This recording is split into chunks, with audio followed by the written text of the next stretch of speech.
Assalamualaikum warahmatullahi wabarakatuh. Perkenalkan, nama saya Irene Anastasia Bonde dengan NIM 151423104. Saya dari kelas 1E jurusan Pendidikan Guru Sekolah Dasar. Pada kesempatan kali ini saya akan memaparkan materi tentang pendekatan otoriter, intimidasi, dan permisif dalam manajemen kelas. Video ini saya buat untuk memenuhi tugas mata kuliah manajemen kelas dengan dosen pengampuh Bapak Dr. Rustam Husain, MPD. Baiklah, saya akan menjelaskan materi pertama, yaitu pendekatan otoriter. Pendekatan otoriter adalah suatu pendekatan pengendalian perilaku peserta didik oleh guru. Peranan guru di sini adalah menciptakan dan mempertahankan situasi disiplin kelas. Kedisiplinan adalah kekuatan yang menuntut kepada peserta didik untuk menaatinya. Di dalamnya ada kekuasaan dalam norma yang mengikat untuk ditaati anggota kelas. Melalui kekuasaan dalam bentuk norma itulah guru mendekatinya. Di dalam kegiatan pembelajaran, faktor kedisiplinan adalah kekuatan utama untuk dapat menciptakan suasana belajar yang kondusif, serta guru tersebut perlu menekankan pentingnya peserta didik untuk menaati peraturan yang telah dibuat sebelumnya. Nah, teman-teman, berbagai peraturan itu ibaratnya adalah penguasa yang wajib untuk ditaati. Oleh sebab itu, guru harus mampu melakukan pendekatan yang baik kepada peserta didik melalui peraturan ini, dan bukan kemauannya sendiri. Dan alangkah lebih baik jika sebelum memulai mengajar, guru itu membuat kesepakatan-kesepakatan dengan peserta didik, misalnya mengenai keharusan untuk menaati aturan.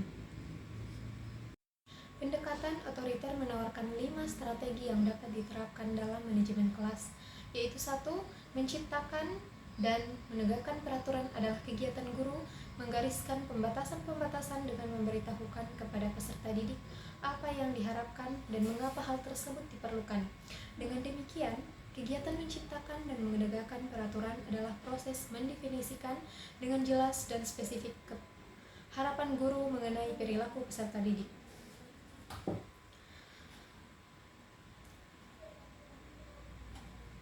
Peraturan merupakan pedoman yang diformalkan yang menggambarkan perilaku yang dibenarkan dan tidak dibenarkan. Dimaksud peraturan itu adalah menuntun dan membatasi perilaku peserta didik. Peraturan yang dirumuskan dengan jelas amatlah perlu agar peserta didik dapat bekerja sesuai dengan apa yang telah ditetapkan oleh guru. Mengetahui dan memahami peraturan yang menyatakan apa yang dibenarkan dan apa yang tidak dibenarkan sangatlah penting sehingga peserta didik mengetahui akibat pelanggaran atas peraturan itu. Yang kedua, memberikan perintah, pengarahan, serta pesan adalah strategi dan cara guru dalam mengendalikan perilaku peserta didik, agar peserta didik dapat melakukan sesuatu yang diinginkan guru. Perintah, pengarahan, dan pesan yang disampaikan dan dinyatakan dengan jelas dan mulai dipahami adalah sesuatu cara yang sesuai dan sempurna dalam mengendalikan perilaku peserta didik.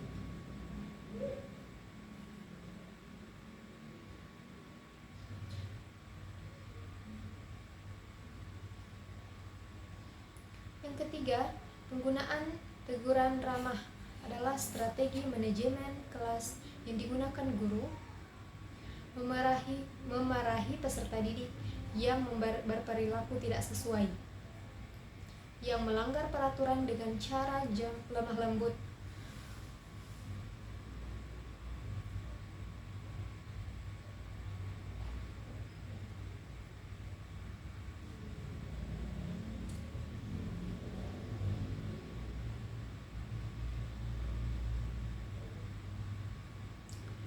Para pengajar strategi ini direkomendasikan bahwa teguran ramah adalah strategi yang efektif untuk mengembalikan peserta didik dari perilaku menyimpang yang ringan kepada perilaku yang diharapkan. Teguran ramah dapat dilakukan secara verbal maupun non-verbal. Dimaksudkan untuk memberitahukan dan bukan membunuh. Menggunakan pengendalian dengan mendekati adalah tindakan guru bergerak mendekati peserta didik yang dilihatnya berperilaku menyimpang atau cenderung menyimpang. Strategi ini dimaksudkan untuk mencegah berkembangnya situasi yang mengacaukan atau yang mempunyai kemungkinan mengacaukan.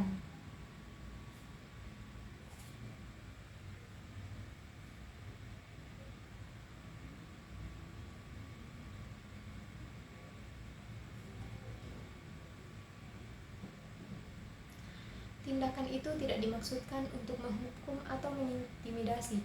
Strategi ini didasarkan pada asumsi bahwa kehadiran guru secara fisik akan cukup berhasil mencegah peserta didik berperilaku menyimpang. Selanjutnya menggunakan pemisahan dan pengucilan atau dan juga pengsorakan dan penahanan adalah strategi guru dalam merespon perilaku menyimpang peserta didik yang tingkat penyimpangannya cukup berat. Strategi tersebut cukup efektif menanggulangi perilaku menyimpang yang kadarnya berat dari peserta didik. Dan bahkan strategi ini tidak dianggap sebagai sesuatu yang bersifat menghukum. Selanjutnya ada pendekatan intimidasi. Pendekatan ini pengelolaan kelas juga diartikan sebagai proses untuk mengontrol tingkah laku siswa. Tetapi ini dilakukan dengan cara ancaman, seperti melarang, menyindir, memaksa, dan mengejek. Ancaman ini di sini sepatutnya tidak dilakukan sesering mungkin dan hanya diterapkan manakala kondisi kelas sudah benar-benar tidak dapat dikendalikan. Nah, selama guru masih mampu melakukan pendekatan lain di luar ancaman, maka akan lebih baik jika pendekatan dengan ancaman ini ditangguhkan. Namun satu hal yang harus diingat, pendekatan ancaman harus dilakukan dalam taraf kewajaran dan diusahakan untuk tidak melukai perasaan peserta didik. Teman-teman, guru mungkin perlu memberikan ancaman seperti penangguhan nilai, memberikan tugas tambahan, serta memberikan tugas-tugas lain yang sifatnya mendidik bagi mereka. Ancaman dalam bentuk intimidasi yang berlebihan seperti mengejek, membanding-bandingkan, memukul, dan memaksa sebaiknya difikirkan ulang sebelum diterapkan. Sebab ancaman seperti itu sangat dapat mungkin melukai perasaan peserta didik, serta menyebabkan mereka semakin bertindak represif di dalam kelas.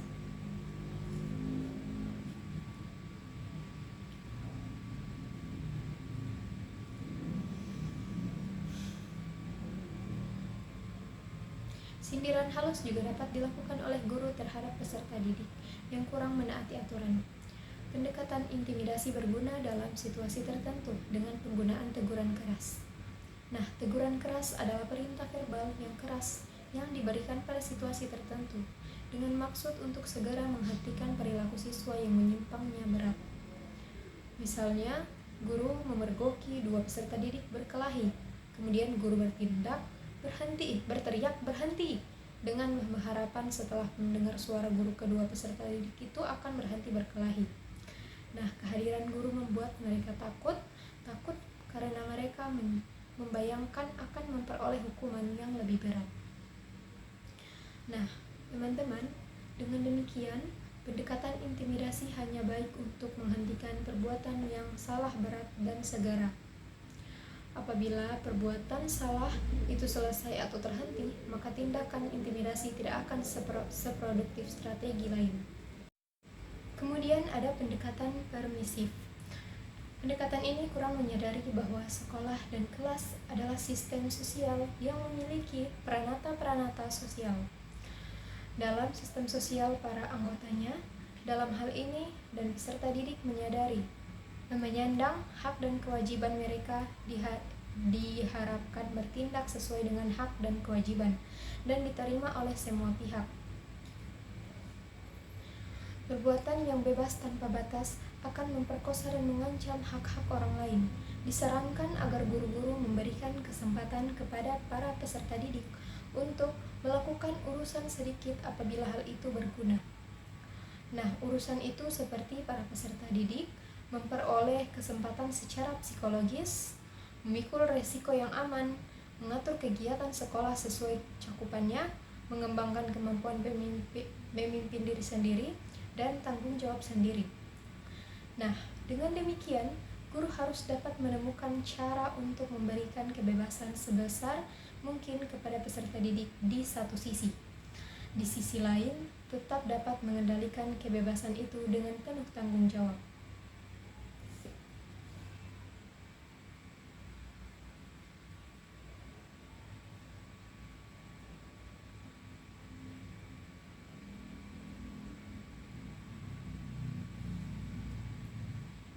Pendekatan ini jelas juga tidak sesuai dengan filosofi dan tujuan pendidikan di Indonesia.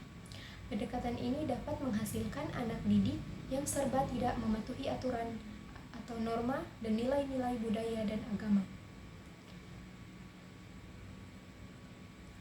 Baik di lingkungan rumah tangga, sekolah, dan masyarakat luas. Sedangkan kita tahu masyarakat Indonesia penuh dengan kaya serta menjunjung tinggi aturan-aturan, norma, dan nilai serta tata krama, baik yang bersifat religius maupun yang bersifat budaya dan adat istiadat. Pendekatan ini secara esensial bertentangan dengan makna kata pengelolaan itu sendiri. Di dalam makna terkandung unsur pengaturan. Kebebasan memang merupakan sesuatu yang harus dihormati dan diperhatikan. Tetapi kebebasan yang mengarah kepada kebebasan tanpa batas akan dapat menciptakan masyarakat yang serba bebas atau permissive society yang jelas tidak dapat